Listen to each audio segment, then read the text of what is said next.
me go here. Let me read. Bible says here in the 28th verse that Isaac loved Esau. We're going to talk about Esau a while because he didn't eat of his venison, but Rebekah loved Jacob. I want to pause. I want to spotlight Esau. We talk about Jacob. You know, Jacob turned to Israel, but I want to talk a little bit about Esau. Just for 40 minutes.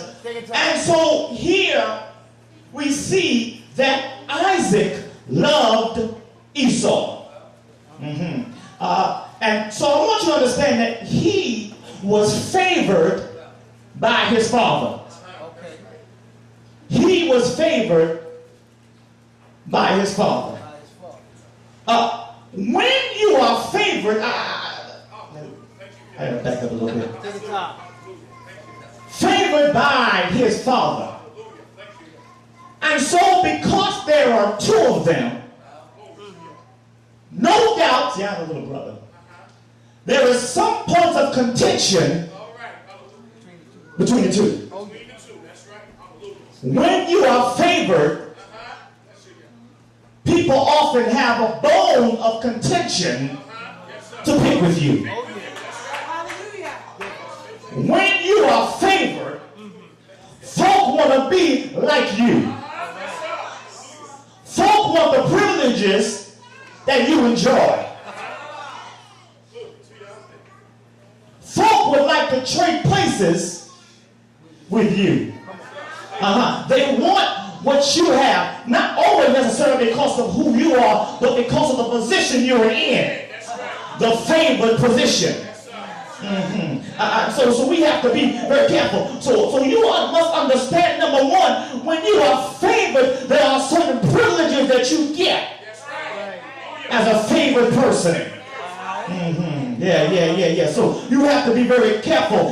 Folks are trying to take away your favoriteness, your favor, because they want to be where you're sitting.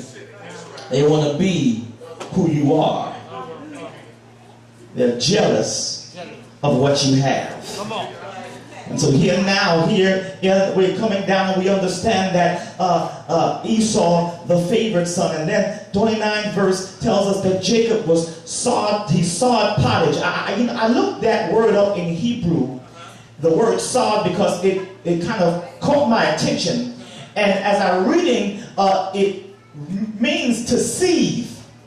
But when you think about sieving, you think about boiling. But most times when we talk about sieving, people are talking about being angry. And they're boiling over. And so as Jacob was making this stew, he was sieving. And so Esau comes from the field and he's faint. And then when Esau talks to him and asks him to give him some food, he says something really crazy. He says, instead of saying, I'll give it to you, he says, sell me your birthright. Why in the world would you, as his brother, want to buy his birthright? But because, again, Esau was favored. See, birthright is not something that you're given randomly, but it's based on your position. And a birthright is your significant portion that you're given as the oldest. So it has nothing to do with your talents, has nothing to do with your looks, or it has to do with your position in line. So now here we that. So you have to understand. So if you are the person who is not receiving the birthright, you're going to receive what is called the leftovers. And you're not as significantly important as the person who's receiving and getting the birthright.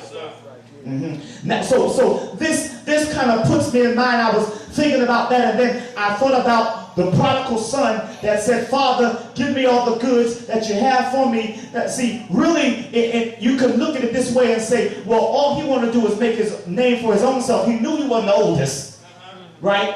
And so he just figured, well, give me my stuff and let me go somewhere else, because you want to give everything to this man over boy over here. I'll just have the leftover. Let me get what I want now. Maybe I can make something of myself.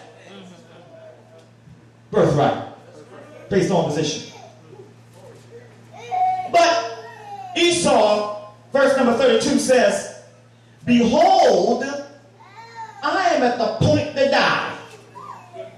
And what profit shall this birthright do to me?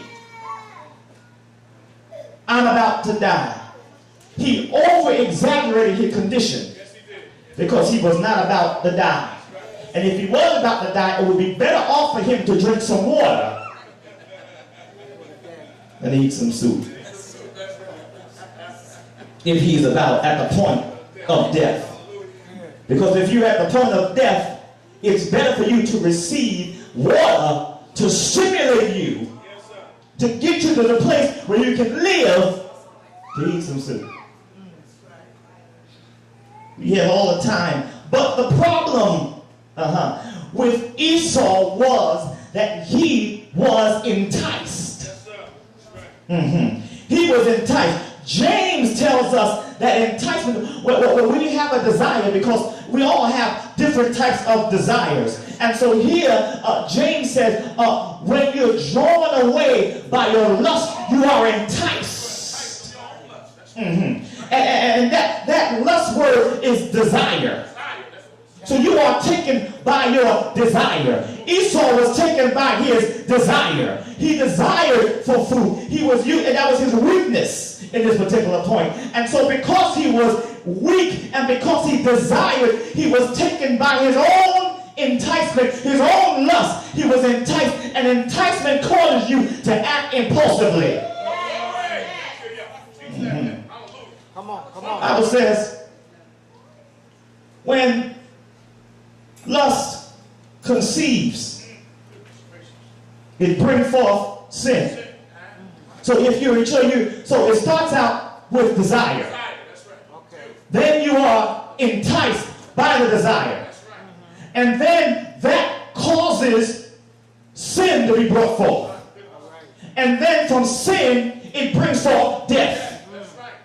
All because you're drawn away by your own lust. Enticed. And so here Esau is enticed. And so he says, I'm at the point to die, and what profit shall this birthright do to me? So now here, he's talking about his birthright, and he now looks at his birthright, and he devalues what he has. He does not understand the value of his birthright. He does not understand the importance and the significance of what he has. Because he's been enticed by his own lust. And so he makes a bad deal. Somebody say bad deal. Bad deal. Makes a bad deal because he is giving